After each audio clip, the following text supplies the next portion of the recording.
Hello दोस्तों, नमस्कार। आप सभी लोगों का एक बार फिर से स्वागत है मेरे YouTube चैनल इन्वेस्ट विद अमन में। तो वीडियो शुरू करने से पहले जरूर ये कहना चाहूंगा, अगर वीडियो पसंद आए तो उसे लाइक करें, शेयर करें एंड चैनल को सब्सक्राइब करना तो बिल्कुल भी ना भूलें। एंड मेरा ये क्लियर कट डिस्क्लेमर रहेगा, इस वीडियो में हम सिर्फ एक ही स्टॉक के बारे में बात करने वाले हैं, तो ये किसी भी तरह का बाय सेल या होल्ड का रिकमेंडेशन बिल्कुल भी नहीं है। ये सब चीजें आपको अपने फाइनेंशियल एडवाइजर से कंसल्ट करने के बाद ही करनी चाहिए, वो भी एक सेबी रजिस्टर्ड फाइनेंशियल एडवाइजर। तो चलिए वीडियो को स्टार्ट कर लेते हैं। आज का टॉपिक जो है बहुत ही जबरदस्त होने वाला है। अभी फ्राइडे के दिन ही कंपनी ने बहुत बड़ी अनाउंसमेंट करी है, एक बिग अनाउंसमेंट है कंपनी की तरफ से। और ये अनाउंसमेंट किसने करी है? तो ऑब्वियस सी बात है, कंपनी के मैनेजमेंट ने ये अनाउंसमेंट करी है। तो क्या हमें मैनेजमेंट की बातों को सुनना चाहिए? बिल्कुल सुनना चाहिए। क्या हमें ब्लाइंडली उन पे विश्वास कर लेना चाहिए? बिल्कुल भी नहीं करना चाहिए। लेकिन हाँ, एक बात हम ये कह सकते हैं, ये जो मैनेजमेंट है ये कोई ऐसा वैसा मैनेजमेंट नहीं है। ये बहुत ही बड़ा बहुत ही बड़े ग्रुप का मैनेजमेंट है और बहुत ही रेप्यूटेड मैनेजमेंट है।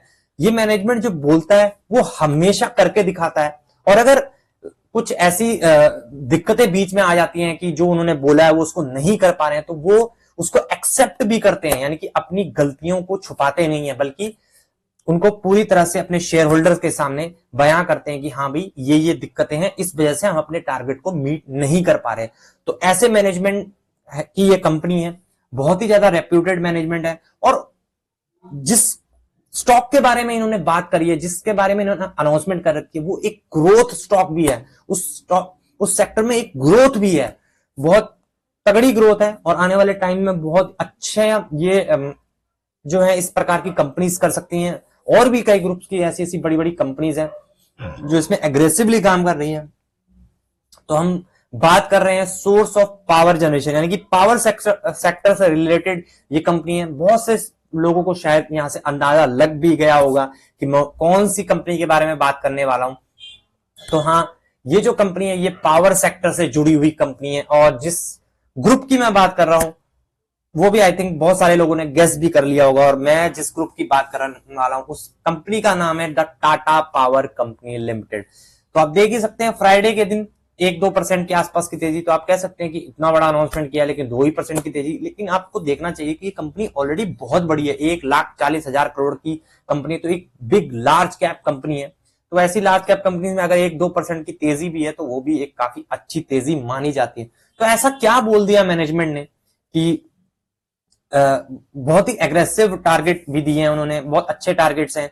यहां से क्या हमारा पैसा डबल होगा या नहीं? तो हाँ, एक और चीज, कभी भी कोई भी मैनेजमेंट जब अनाउंसमेंट करता है ना, वो शेयर प्राइस को लेके अनाउंसमेंट कभी नहीं करता। वो आपको ये बताएगा कि हम अपना रेवेन्यू इतना बढ़ा देंगे, हम अपना प्रॉफिट इतना बढ़ा देंगे। वो कभी भी शेयर प्राइस के बारे में आपको कोई भी जानकारी नहीं देते हैं, क्योंकि वो चीजें उनके हाथ में है ही नहीं। वो उनके जो हाथ में है वो है बिजनेस करना, अच्छे से बिजनेस करना, बढ़िया से बिजनेस करना, यही उनके हाथ में है। और इसी से रिलेटेड जो है वो कमेंट करते हैं। चलिए आइए देखते हैं कि क्या क्या अनाउंसमेंट इस कंपनी के मैनेजमेंट ने करी है। तो देख लिए, Tata power AIIMS 60% increase in revenue and doubling profit by 2030। ये किसने कहा है? टाटा पावर कंपनी के सीईओ ने ये बात बोल के रखी हुई है, जो उनकी हाल ही में एक इन्वेस्टर मीट थी फ्राइडे को, उसकी पीडीएफ भी आई, अपलोड हुई, वहीं से ये डेटा मैं उठा रहा हूं। तो 60% का जो है रेवेन्यू है एंड प्रॉफिट को जो है वो डबल करने वाले हैं। आइए चलिए देख लेते हैं एक बार कि कितना प्रॉफिट है FY24 में। तो यानी कि 4,280, यानी कि वो जो है अपना प्रॉफिट जो है 8,000 करोड़ के भी ऊपर ले जाने वाले हैं। और रेवेन्यू में 60% की जंप यहां से वो दिखाने वाले हैं। तो यानी कि आप लगा लीजिए 30, यानी कि 40, यानी कि लगभग 1,00,000 करोड़ के आसपास का वो यहाँ पे सेल्स के नंबर भी अचीव करना चाहते हैं। तो चलिए देख लेते हैं थोड़ी बहुत चीजें और पढ़ लेते हैं कि क्या क्या उन्होंने बोला है। The Tata power plans a 1.46 lakh crore investments to double its operational capacity to 32 gigawatt by 2030।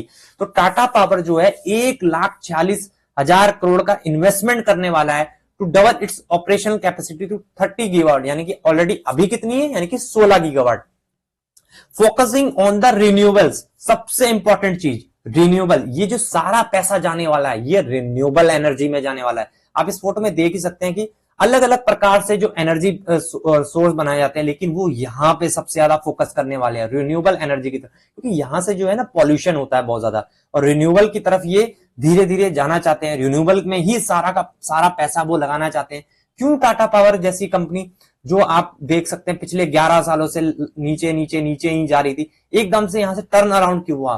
क्योंकि पूरा वर्ल्ड वाइड रिन्यूएबल एनर्जी को लेकर, खासकर इंडिया में भी रिन्यूएबल एनर्जी के सपोर्ट में गवर्नमेंट आई, बहुत सारे इनिशिएटिव लिए गए, बहुत सारी पीएलआई स्कीम्स वगैरह भी चलाएगी, क्योंकि गवर्नमेंट इस सेक्टर को पुश देना चाहती है। इस वजह से ये जो एक स्टॉक जो लगभग 11 साल हो गए थे, कोई रिटर्न से नीचे ही नीचे जाता रहता था, एकदम से ऐसा क्या हो गया? क्योंकि यहाँ पे कंपनी को ग्रोथ मिल गई।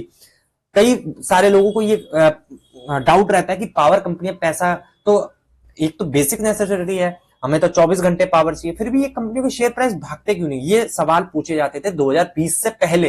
क्योंकि इसके लिए मैं बता दूं ऐसा क्यों नहीं है, क्योंकि ऐसा इसीलिए है क्योंकि कुछ चीजें जो है सरकार को हमें एक बेसिक नेसेसिटी के तौर पे देनी पड़ती है। तो पावर कंपनियों के पास ये राइट्स नहीं होता कि वो अपनी मर्जी से कोई भी चार्जेस आपको किसी भी प्रकार के यूनिट चार्ज कर दें। वो सब चीजें जो है सरकार डिसाइड करती है, और ये कंपनियां जो सरकार जो एक प्राइस तय करेगी कि इतने यूनिट का आपको इतना पैसा ही लेना, वो कंपनियां उससे ज्यादा चार्ज कर ही नहीं सकती। इसीलिए ये कंपनियां जो है, अगर आप लॉन्ग रन में पिछला चार्ट पैटर्न देखोगे इनका 2020 से पहले का, तो सब के सब डाउन ट्रेंड में ही थे। लेकिन यहां पे ऐसा रिन्यूएबल एनर्जी पे अभी तक सरकार का कोई कंट्रोल नहीं है, कोई कुछ नहीं है। इसीलिए ये कंपनियां जो है लगातार रिन्यूएबल एनर्जी की तरफ ही अपना सारा पैसा लगा रही है, क्योंकि यहाँ पे सरकार का कंट्रोल नहीं है। तो चलिए देख लेते हैं और कंपनी ने क्या क्या अनाउंसमेंट करी। The company aims to increase transmission line and distribution reach significantly. A new 4.3 gigawatt cell and module plant in Tamil Nadu support this expansion, boosting domestic solar production. तो domestic solar production को भी ये boost करना चाहते हैं। ये चीज आपको पहले ही कर दी। प्रवीण सिन्हा said on, जो उनके चीफ एग्जीक्यूटिव ऑफिसर है, ठीक है। The company group is also target net profit double two 10,000 crore का नेट प्रॉफिट ये उन्होंने टारगेट किया है, ठीक है। The robust financial performance will be backed by expansion in green energy and Tata Power's transmission and distribution business according to Sinha. तो transmission and distribution, क्योंकि energy तो आप बना दोगे, लेकिन उसको घरों तक पहुंचाने का काम भी टाटा पावर करती है। टाटा पावर जो है डिस्ट्रीब्यूशन में भी है, आपको ये चीज पता होनी चाहिए, एंड ट्रांसमिशन में भी है, एंड पावर जनरेशन में भी है, तीनों ही जगह पे है। और ये एनर्जी में तो वो सिर्फ ग्रीन में पैसा लगाएंगे, लेकिन उसके बाद ट्रांसमिशन एंड डिस्ट्रीब्यूशन में भी वो पैसा लगाने वाले हैं। अ ट्रेंड, और क्या क्या वो बात बोलते हैं तो देख लेते हैं। A trend shift has happened and these are not in one of quarter on quarter for 20 quarters we have made improvement in our performance, so the foundation has been laid very well and now we are ready to leapfrog from our present level, said Sinha. तो पिछले 20 महीनों से company बहुत अच्छे से काम कर रही है, ये सिन्हा जी बोल रहे हैं। he was speaking on the sidelines of the start of the Tata Power's 4.3 gigawatt solar cell and module plant in Tirunelveli, Tamil Nadu। The plant build with the investment of 4300 crore रुपए वो यहाँ पे लगाने वाले हैं, यानी 4300 crore on 317 acre, uses advance top tunnel oxide passivated contact mono PERC passivated emitter and rear cell and bifacial technology. The facility can be expanded by adding 4 gigawatt of cell and modules। ठीक है, तो आप देख सकते हैं our focus has been on Tata Power 2.0 in the last few years we have improved our performance, said Sinha, adding that the company will move from an average revenue of 60,000 crore in the last decade to 1 lakh crore in 2030.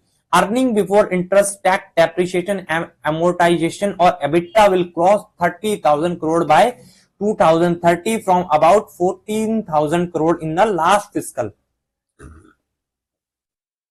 तो ये सारी चीजें उन्होंने रखी। The Tata power expect average annual capex of 25,000 crore. तो हर साल जो है ना टाटा पावर 25,000 करोड़ रुपए का कैपेक्स करने वाली है हर साल, ताकि क्योंकि अब इतना बड़ा प्रोजेक्ट है उनको कैपेक्स तो करना पड़ेगा क्योंकि प्लांट लगाना है, ये सब चीजें करनी है, क्योंकि ये जो बिजनेस है ना इतना इजी नहीं है, इसमें बहुत सारा जो है पैसा लगाना पड़ता है, तब जाके आप ये सब चीजें बना सकते हैं। In an investor presentation Tata power said it is targeting 33 gigawatt of clean and green energy by 2030. This would mark a sharp rise from the current 6.7 gigawatt of clean energy and 10 gigawatt under construction में भी उनके अभी जो है। ठीक है, तो ये बेसिक पॉइंट से आप ये चीजें पूरी भी पढ़ सकते हैं खुद से। द अपॉर्चुनिटी, हाँ ये अपॉर्चुनिटी भी देख सकते हैं। The opportunity in the country is huge, we have to reach 500 gigawatt by 2030 by adding 300 gigawatt in the next few years. Along with that, we need to have a transmission facility. We need the distribution system. He said, adding the currently there are no talks with the government on removing basic custom duty on solar modules and the company is instead focusing on domestic demand. तो बहुत अच्छी चीज है, वो domestic demand पे ही ज्यादा focus करने वाले, इसलिए सोलर मॉड्यूल्स वगैरह का वो प्लांट भी लगा रहे हैं चेन्नई में, जो कि इस कंपनी के लिए आने वाले टाइम पे बहुत ही अच्छी चीज होने वाली है, ग्रोथ की चीज होने वाली है। एक बार इनकी वेबसाइट को भी विजिट कर लेते हैं कि कहां पे कैसे कैसे काम करते हैं, देख लीजिए। ग्रीन गैंसो, renewable energy, solar rooftop, solar microgrids, wind energy में भी है, हाइड्रो एनर्जी में भी है, कन्वेक्शनल एनर्जी में भी है, transmission, distribution, power trading, energy as a service में भी है। ठीक है, उसके बाद यहां पे आप देखेंगे इजी चार्ज, यानी कि इलेक्ट्रिक व्हीकल के जो चार्जिंग स्टेशन है उसमें भी ये कंपनी काम करती है। Easy home, future ready solution. अब चार्जिंग स्टेशन से बात भी थोड़ी बहुत यहां पे कर लेते हैं। तो Tata Power arms to set up 200 fast charging station for commercial EVs. तो यहाँ पे बसेस वगैरह के लिए भी वो लगाने वाले हैं। ठीक है, तो ये न्यूज कब की है? सितंबर 12 की है, आप देख ही सकते हैं। ठीक है, तो with Tata and Tata motor have signed initial, तो टाटा मोटर्स के लिए 200 चार्जिंग स्टेशन लगाने वाले हैं वो electric vehicles in all metro cities, a statement said on Thursday. ठीक है, ये पुरानी न्यूज है। और कहां पे लगाने वाले आप देख सकते हैं, मुंबई, दिल्ली, चेन्नई, बेंगलुरु, कलकत्ता। ऑब्वियस सी बात है, पहले जो बड़ी बड़ी सिटीज हैं वहीं पर चार्जिंग स्टेशन सबसे पहले लगाए जाएंगे किसी भी कंपनी द्वारा। छोटे टाउन्स में क्योंकि अभी इलेक्ट्रिक व्हीकल्स की गाड़ियां पहुंची नहीं है, तो वहां पे लगाने का फायदा भी नहीं है। उसके बाद Tata Group's mega investment 1.2 lakh crore to transform this state to 1 lakh EV charging station भी वो लगाने वाले हैं। ये कहां का न्यूज थी, ये भी देख लेते हैं। ये राजस्थान सरकार के साथ उन्होंने the MOU was signed at the Rising Rajasthan Investor Meet in the New Delhi has an investment plan of 1.2 lakh crore over the next 10 years. तो 1 lakh 2 crores next 10 years के लिए। The plan is to make Rajasthan a power surplus state with 24/7 clean, affordable, reliable power. तो आप देख ही सकते हैं कि राजस्थान के साथ भी उन्होंने MOU करके रखा है। कुछ और basic detail as of now, कितने चार्जिंग स्टेशन वगैरह का उन्होंने अभी तक काम किया वो पढ़ लेते हैं एक बार। As of now the Tata power operates over 5,500 public and semi public EV charging station including 1100 plus for buses spread across 530 cities and towns in India. Towns में भी ये पहुंच गए हैं, 530 सिटीज में चार्जिंग स्टेशन ये लगा चुके हैं। They also have more than 1 lakh home charger installed, making them a leader in EV charging infrastructure in the country. These charging stations are strategically placed at highways, malls, hotels, hospitals, complexes, and more, supporting growing adoption of electric mobility. In terms of expansion, the Tata Power plans to grow the network, aligning with the Indian government vision to increase EV adoption. Specific details about the number of new stations planned state-wise were not disclosed, but the focus remains on urban centres, highways. तो मैं आपको जैसे पहले ही बता रहा था कि urban में वो सबसे पहले ट्राई करने, इसीलिए वो दिल्ली, मुंबई, चेन्नई, कलकत्ता ऐसी सिटीज में ज्यादा ध्यान देने वाले हैं। और जो गवर्नमेंट चाहती है कि ईवी गाड़ियां सब चलाए, तो देखिए ईवी गाड़ियों में ना प्रॉब्लम क्या है, ईवी तो हर कोई लेना चाहता है, लेकिन सबसे बड़ा प्रॉब्लम ये है चार्जिंग स्टेशन। जैसे आप अभी पेट्रोल डीजल वाली गाड़ी लेंगे, आपको इजिली कहीं पे भी वो पेट्रोल आप कहीं पे भी भरवा सकते हैं, बहुत इजिली आपको पेट्रोल स्टेशन मिल जाएंगे। लेकिन अभी ईवी चार्जिंग स्टेशन मिलने में थोड़ी दिक्कतें आती हैं। तो अगर आप ईवी को प्रमोट कर रहे हैं तो आपको चार्जिंग स्टेशंस को लिए भी कंपनीज को कॉन्ट्रैक्ट्स देने पड़ेंगे, और उनको भी सहायता करनी पड़ेगी कि वो ईवी जल्द से जल्द चार्जिंग स्टेशन लगाए, और जिसमें टाटा पावर वो काम कर भी रही है। ठीक है, तो उसके बाद सीधा हम जंप कर लेते हैं कि कंपनी कहां कहां पे कैसे कैसे पैसा कमाती है। तो प्रोडक्ट वाइज ब्रेकअप में देख सकते हैं 61% का आप देख सकते हैं ट्रांसमिशन एंड डिस्ट्रीब्यूशन से है, जनरेशन से 26% एंड रिन्यूएबल 11%। ये चीजें बाद में जो है बढ़नी चाहिए यहाँ पे। Rest of the world India से 99 पावर कंपनी है। ठीक है, ऑपरेटिंग प्रॉफिट, प्रॉफिट कहां कहां से कंपनी सबसे ज्यादा कमाती है, तो जनरेशन से 40% है, ट्रांसमिशन एंड डिस्ट्रीब्यूशन से 33% है एंड रिन्यूएबल से 25% का प्रॉफिट है। उसका कहां कहां से ज्यादा है, कैपेसिटी ब्रेकअप देख सकते हैं, तो सबसे ज्यादा कैपेसिटी है 40% की यहाँ पे, हाइड्रो से 4%, सोलर पाइपलाइन से 5%, सोलर से 16%, अदर से 27%। जब ये सोलर जो है ना यहाँ पे बड़ा होता जाएगा ना, बड़ा होता जाएगा, उतना ही इस कंपनी के लिए अच्छा होगा, उतना ही नेचर के लिए भी ये चीजें अच्छी होंगी। ऐसा टाटा पावर के साथ नहीं, और भी कई कंपनियां जैसे अडानी ग्रीन है, वो भी बहुत बड़े बड़े प्लांट्स लगा रहे हैं। तो ये चीजें आपको, ये चीजें अभी थोड़ा इम्पॉसिबल लगती होंगी कि इलेक्ट्रिक व्हीकल नहीं चल पाएगा, लोग नहीं खरीदे, लेकिन नहीं, आने वाले टाइम पे जैसे जैसे बढ़ता जाएगा ये चीजें होने वाली है 100%। एसेट ब्रेकअप भी देख सकते हैं, रिन्यूएबल के एसेट जो है 31% है, ट्रांसमिशन के हैं 30%, जनरेशन 27%। और रिन्यूएबल ना अभी थोड़ा महंगा भी है, क्योंकि शुरू में कोई, अब आप अगर आज से 10 साल पहले देखेंगे तो एंड्रॉइड फोन्स ना होते भी नहीं थे। 10-12 साल पहले आपको पता ही है कितने महंगे महंगे फोन्स आते थे, और आज की डेट में आप 5-6 हजार का भी आपको एंड्रॉइड टच पैड वाला फोन आराम से इजिली मिल जाएगा। लेकिन उस टाइम पे 6-6 हजार पे के तो वो नोकिया के काले काले फोन आते थे, कलर वाले, आपको शायद पता ही होगा। ठीक है, उसके बाद कंपनी का परफॉर्मेंस देख लेते हैं कि किस प्रकार की परफॉर्मेंस रहा है कंपनी का। 1,40,000 करोड़ की कंपनी है, 37 का पी है, आरओई 11 का है, इंडस्ट्री पी 37 का है। तो कोई ज्यादा, बहुत ज्यादा महंगी भी नहीं है कंपनी, बहुत ज्यादा सस्ती भी नहीं है, आसपास ही कंपनी जो है चल रही है। ठीक है, कंपनी के कुछ की पॉइंट्स भी पढ़ लेते हैं। एज ऑफ H1 FY24 का ये डेटा। ठीक है, और capacity, presence across value chain, generation segment, renewable energy, transmission, ये सारी चीजें मैं आपको ऑलरेडी बता चुका हूं। हाँ, टाटा पावर का इजी चार्जिंग स्टेशन है। It is the only charging point operators in India to operate in bus charging, fleet, home and public charging. The company has market leadership in public charging segment with 55% share and the 85% share in home charger installation. It is present in 442 plus cities and largest by any CPO. Global presence की भी बात कर रहे हैं कि कहां कहां पे है, जॉर्जिया में है, जाम्बिया, इजरी, Tezhi in hydro project with the 50% stake in Georgia. It has 187 megawatt install capacity and 120 megawatt in Zambia. ठीक है, ब्राउन फील्ड प्रोजेक्ट भी आप देख सकते हैं, यहाँ पे पढ़ सकते हैं। ठीक है, तो ये बेसिक डिटेल्स थी जो मैंने आपको बता दी।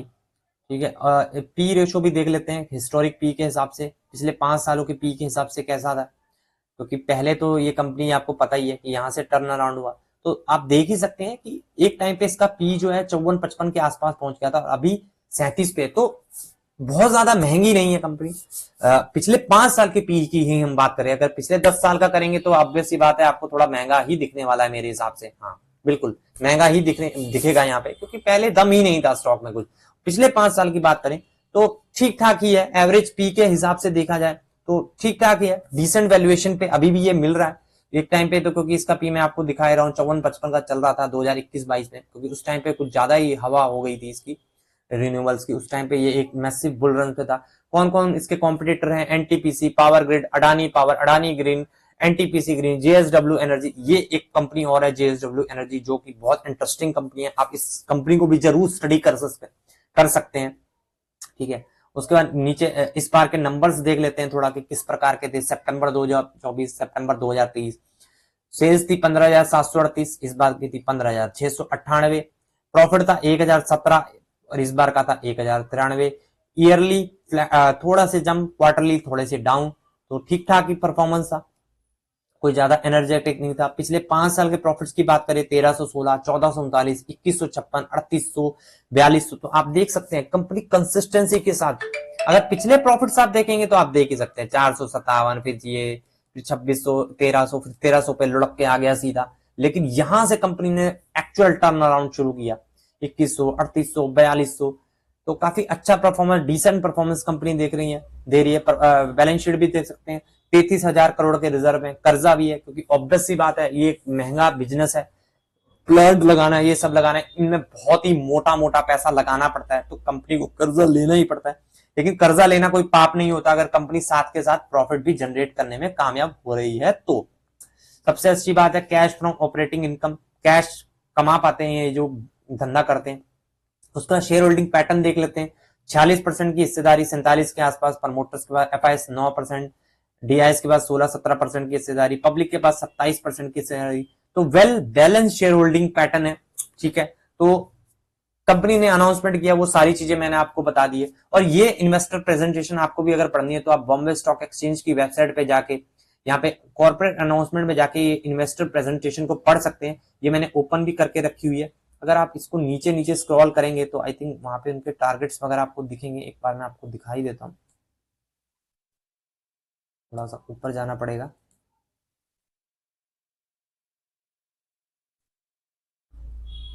ठीक है, the confident of strong financial performance continue till, तो अभी का FY24 के हिसाब से लिया उन्हें 61,000 का रेवेन्यू जो वो 1 लाख करोड़ करना चाहते हैं, 12,000 का एबिटा है जो वो 30,000 करोड़ करना चाहते हैं, प्रॉफिट आफ्टर टैक्स जो है 4100 करोड़ का बढ़ा के वो 10,000 करोड़ करना चाहते हैं। तो रिन्यूअल्स देख लीजिए, शेयर ऑफ एबिटा देख सकते हैं कि ये देखिए, ये ग्रीन वाला पार्ट जो है ना रिन्यूअल का, ये 27% से बढ़ाकर 51%, जैसा कि मैंने आपको पहले बताया भी था यहाँ पे कि इसका जो है ना, ये जो है यहां से जो ये इतना प्रॉफिट कमा रहे हैं ना, ये जो थर्मल वाला जो इनका है, जब ये इतना बड़ा हो जाएगा ना तो इनको ज्यादा फायदा होगा। और यही वो एम यहाँ पे करके दिखा रहे हैं, जो अभी 27% का एबिटा रिन्यूएबल से आता है, इसको 51% तक ले जाना चाहते हैं।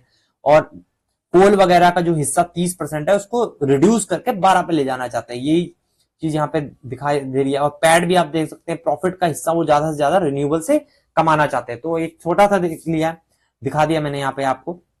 आप इनकी इस इन्वेस्टर प्रेजेंटेशन को जाके खुद से भी पढ़ सकते हैं और फैक्ट्स को चेक कर सकते हैं। ठीक है, तो ठीक है, वीडियो में सिर्फ यही सब था। एंड अगेन एक और फ्यूचर ओरिएंटेड डेटा सेंटर से रिलेटेड अगर आपको कुछ स्टॉक्स चाहिए तो यहाँ पे मैंने 3 से 4 स्टॉक्स के बारे में बात करी। आप इस वीडियो को जाकर भी इस वीडियो के बाद देख लेना। इस वीडियो का लिंक भी मैं आपको ऊपर आई बटन पे नीचे डिस्क्रिप्शन बॉक्स में दे दूंगा, तो आप इस वीडियो को जाकर भी एक बार जरूर देख लेना। इस वीडियो में मैंने 4 स्टॉक्स के बारे में बात करी है। इस वीडियो में भी जो बताए गए स्टॉक्स है वो किसी भी तरह का कोई रिकमेंडेशन नहीं है, आप स्टडी पर्पस के तौर पे इस वीडियो को भी जरूर देख लीजिएगा। तो चलिए वीडियो को अब खत्म कर लेते हैं एंड यहीं पे एंड कर लेते हैं। तो वीडियो में अभी तक के लिए सिर्फ इतना ही था। अगर वीडियो पसंद आए तो उसे लाइक करें, शेयर करें एंड चैनल को सब्सक्राइब करना बिल्कुल ही ना भूलें। मिलते हैं नेक्स्ट वीडियो में जल्दी, बाय बाय।